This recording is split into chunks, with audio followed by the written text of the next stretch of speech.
Thank you, Lionsgate Film, for the seizure. Appreciate that. Proof Marvel's logo has always been full of itself, in case you confused it with Tampa, Virginia. Though I admit this is a weak-ass, nondescript skyline. Mr. Astroff's trust is not gained easily. Frank Castle took German accent lessons from Sacha Baron Cohen. Sandals, that's how gangsters do it Tampa style. What is this? This guy is acting like someone just threw him a surprise party. None of these bad guys noticed the total lack of blood on Frank Castle's entirely white suit during this fake shooting. His playing dead skills are on par with his playing German skills. This FBI SWAT team lets Mickey crawl over to Bobby's dead body, giving him enough time to grab his gun that is inexplicably next to his face. The taking of this dead guy's pulse will require both my fingers and my ears. He's only just now getting out of the body bag, even though everyone around him knows he's actually a cop, and not dead. Totally could have unzipped him in the ambulance. But we beat the spread. This isn't football. Yeah, it's a figure of speech. Frank Castle doesn't understand how idioms work. Happy and jovial retirement party mere minutes after Frank found out he'd killed some people tonight. Good timing. The finest soldier, the finest undercover op, the finest man I've ever known. I guess they'll just look past his overacting at the shipyard, but I sure as hell won't. Bail him out. Bring him to the club. Bail who out? And bring him to what? Oh, who f***ing cares? Driving a very conspicuous car near the scene of a deadly shootout straight to the crime boss's club is not a good way to go about gangster business. Given that these guys are brutal gangster types, 3 swift kicks to the gut doesn't seem like too bad of a punishment for getting the boss's son killed. And I don't want the karma of your death on my soul. Of all the things he's probably done and will do in this movie that will plague his soul's karma, why is this where he draws the line? Only one man can play Tampa's biggest crime boss, and that man is John Travolta. Another gratuitous misdirection that seems to only exist for us, the viewers. That's a pretty convincing flinch for a dead person. It's very convenient that this guy who just got killed doesn't bleed. That really makes the cleanup easy.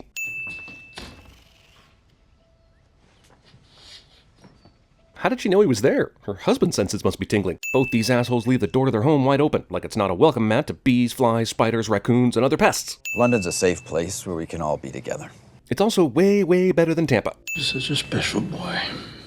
Dead body petting. You identifying this body as your son, Robert Saint? This seems like an awkward time to ask this question, unless they have been standing there for 30 minutes, and Howard has just been rambling about his son, and this guy just wants to go home. Do you know that I used to have to dress him till he was 13? I would tie his ties, comb his hair. This speaks more to your failure as a parent than it does anything else. In case you confused it with Agua de la Bay, Utah. You and I, we're not lucky. We are blessed. What's the difference, really? This classified file on Frank Castle shows at least 4 previous countries of residence, but only 1 car. Does he take this car with him all over the globe? Or is this a half-assed report? Also, does no one in the Department of Justice spell check? Neighborhood is 1 word. Passport is not capitalized. Buenos Aires is not a place, but it is a great country club for people born from March 20th to April 19th. His family. His whole family. Okay then, just so we're clear, no one in this movie is a good guy except Frank Castle, soon to be widower. Everyone else is a dickhole. It's pretty convenient for the Saints that Frank is at a family reunion when they send their minions in to kill his entire family. First of all, this guy just flings the door open hoping for the best. Second of all, this shotgun blast to the chest throws this man an incredible distance, instead of doing what it would actually do, embed shotgun pellets in his chest. They managed to shoot the salad, but not the salad bowl. Alright, that's 2 of their guys down. How are we doing? The entire family's been killed? Well, Also, in what universe is this a good idea? These are guys with automatic weapons swarming this place. They have no cover, and I guess she's just hoping that the keys are still in the Jeep. I guess since her husband is away so much, he couldn't impart some basic safety knowledge to her, so let me. Just stay f***ing put! Frank suddenly forgets that he can shoot someone with that gun, which is disappointing, because if he didn't, he could have avoided this. The Jeep continues to survive this. They must be running low on ammunition. Otherwise, I don't see any reason for Quentin and the gang not to be shooting at them right now. None of these bullets seem to hit anything of consequence. And yeah, Punisher's wife manages to get herself and her son killed by overcorrecting an everyday vehicle swerve. Nice going, Mom. Come on, baby. Get out of the car. Jesus, they both live? The woman and child these guys want to murder are now on foot. Why not simply step out and start blasting? Man, it's taking a long time for the future main character's family to get slaughtered, considering it's necessary to the development of this character. I find it hard to believe that Frank shoots into the front of that truck and no one gets hurt, but for some reason it aggressively veers off into this building. Is the movie trying to tell me that he murdered the truck? They had no way of knowing that gun wouldn't fire, and totally should have shot him in the face. What the f*** are you doing? Okay, they shot him once, and then covered the entire dock in gasoline, then lit the dock on fire. But apparently they never checked his vitals after that 1 gunshot? Because they're on the water. If he's not dead, he can just roll into the water and escape your fire, which is exactly what I'm betting he's gonna do. See? Quentin doesn't also light himself on fire. He's got to have some gasoline on his hands and feet, given the way he was splashing it around all willy-nilly. Fireworks were also stored in that small building. How the literal f*** did he survive this? This is Marvel. They don't explicitly say he has any superpowers, but he has to have some form of super strength, right? Why would the FBI conclude Frank is dead without a body? And why would they call it gangland style when his family was run over by a truck and some people at his party were shot at? Is that the gang MO? The song says what the character is feeling. I asked you to avenge our son, and you did. So now let's have sex, because without the avenging of our son, that couldn't happen, apparently. Ah, fade to black, the inept director's best friend.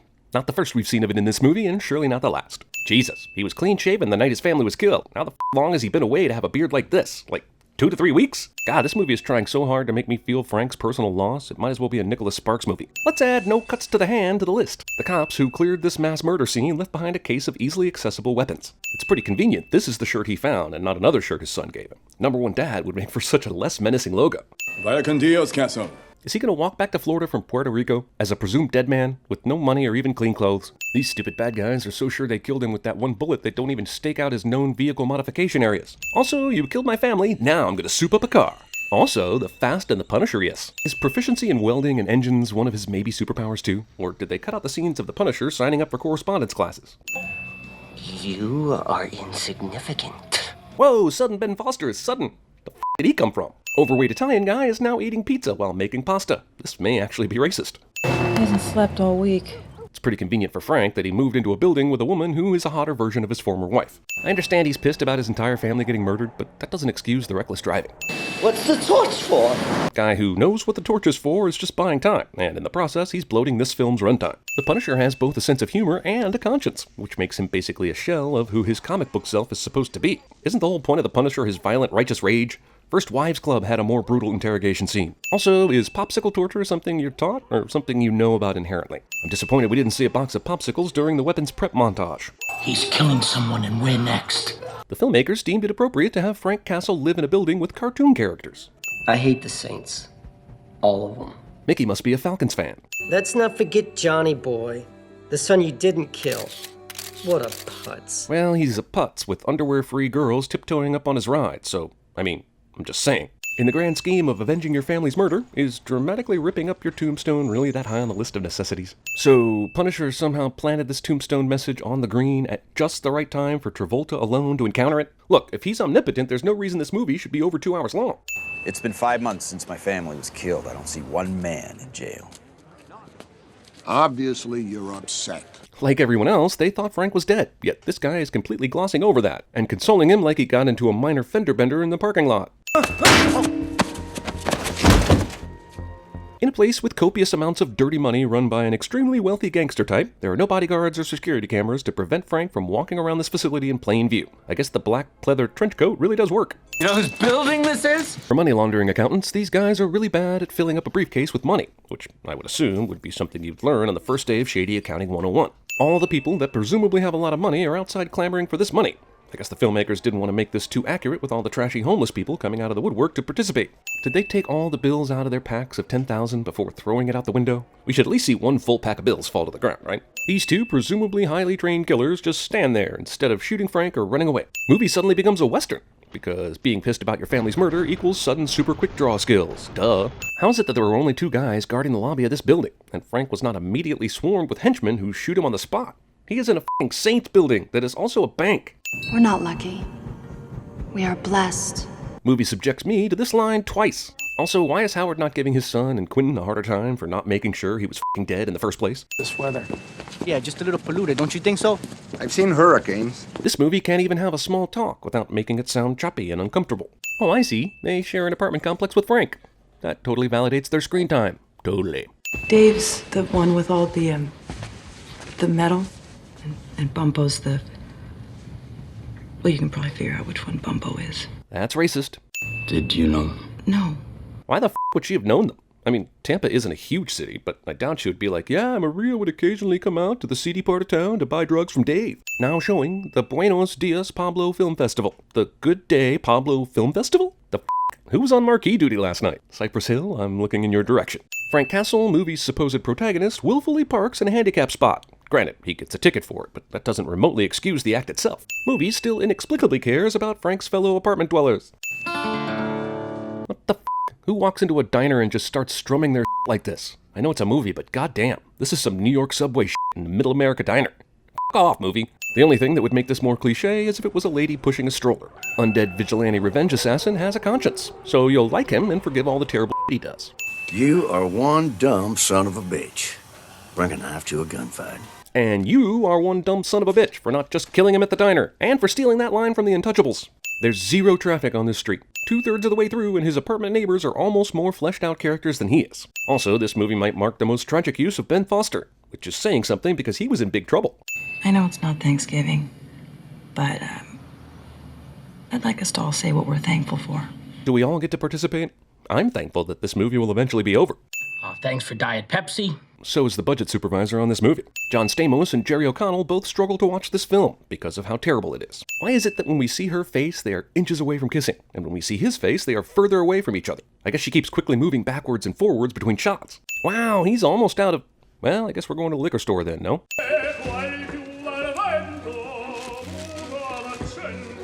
What the actual am I watching? Russian Where's Waldo is a lot easier to find. This guy is on all the drugs to not feel that knife stab even a little bit. Frank waits until he gets stabbed to get resourceful. Frank takes this lull in the fight as an opportunity to stand and stare instead of defending himself or running the away. How has this Russian guy not killed Frank yet?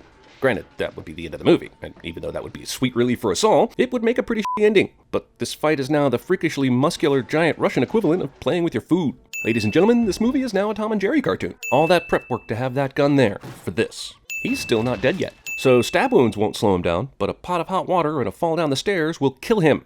Hilariously, these three are the only ones in the entire apartment complex who heard any of that. Frank guzzles an entire bottle of whiskey or rum or whatever. The point is he should die from that, let alone his battle wounds. Also, Frank the Tank Castle, am I right? Where? There's no place to go. Small lever ex machina. What do we do? Wow, an ass cheek assist even. For shame, movie. Where's Castle? Even though they knew where to find Frank, they didn't send a group of guys with guns to kill him. They sent a comically large yet ineffective Russian to slap him around a little. I'm not saying By saying this, and not I have no idea what you're talking about, Dave reveals that he is withholding information. Dave, the drug addict, has a surprising amount of willpower to protect a man he barely knows. If they knew, they would have talked. They must not have known. Okay, a few things. Dave clearly knew something, i.e. I'm not telling you and Quentin is being inexplicably merciful to these two guys. Why wouldn't you just kill them to tie up loose ends? Every shirt Frank wears is just begging to come off. Frank must have thought, yeah, I have a gun in this drawer, but this paper cutter will be a lot more fun. Why are you ready to die for me? you're one of us. What the f does this mean? Is there some sort of fraternity mentality behind living in this apartment complex for a few days? Wait, Frank, don't you need to f first? Say you kill them all. Then what? What makes you any different from them? They have something to lose. But also, they're murderers, and you're a vigilante murderer, which is different even if it's just as wrong. And it might be worth arguing the difference. You have a key for Quentin's house? Sure, I have it loose in my pocket here. Need help with some underpants, sir? This is one of the things they teach you not to say when you work at a clothing store. Just putting that earring somewhere with the hopes that Howard will find it is another real gamble on Frank's part. But not only does Howard find it, he basically walks right to it. Don't do this. Come on, Quentin. He is well into the middle of doing this. Howard, there's an explanation. Is there? I mean, there is, but you sure as hell don't know about it. That would be a little hard to accomplish, Howard. That was nice of her to say something that doesn't make any sense to set him up for Quentin's death reveal. Howard, you're not making any sense! What the f is going on? Am I wrong, or has this Punisher movie's climax devolved into a sort of villain's Days of Our Lives here? Where's the punishing? Did he have a f***ing train schedule to time this shit out, or is it as coincidental as I think it is? 50,000 apiece, and 50,000 more to the man who kills him. If you accept this money, you're in till it's over. And we didn't start with this because the movie would be too short. So to fill time, they sent Looney Tunes characters after him. Where's Quentin? Oh, well, he's wrapped up in something. Man, his pun skills are on point. It's too bad he and Frank are enemies. Howard could really teach him something. Why is he doing this in what looks like a public park? Did he finally get evicted for all the damage he caused to that building? It's nice of these guys to all just get up one at a time and try and shoot him. It makes it easier for him to take them all down than if they were all to get up and shoot at once. You killed my son. To be fair, no, he didn't. He was just there when the FBI killed your son. Did he put those wires there to tie him up? Or does every limo have wires like that behind the bumper? I legitimately don't know. Movie ends with gratuitous explosions because f*** you. Could he not just use the giant hole in the wall? Overexposed flashback of his dead wife suddenly gives him the will to live. For some reason. Frank Castle is dead. Call me the Punisher. Roll They are actually rolling credits. Excellent.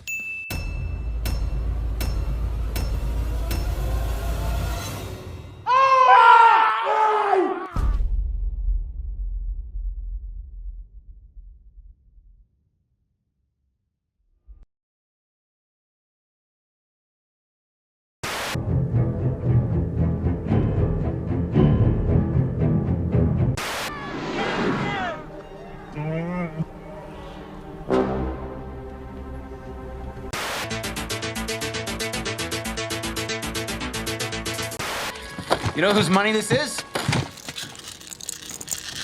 You know whose building this is? You have any idea who you're stealing from? You and your friends are dead! I just want my kids back.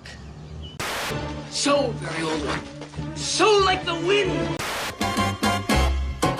Wounds won't last long, but an insulting song burns will always carry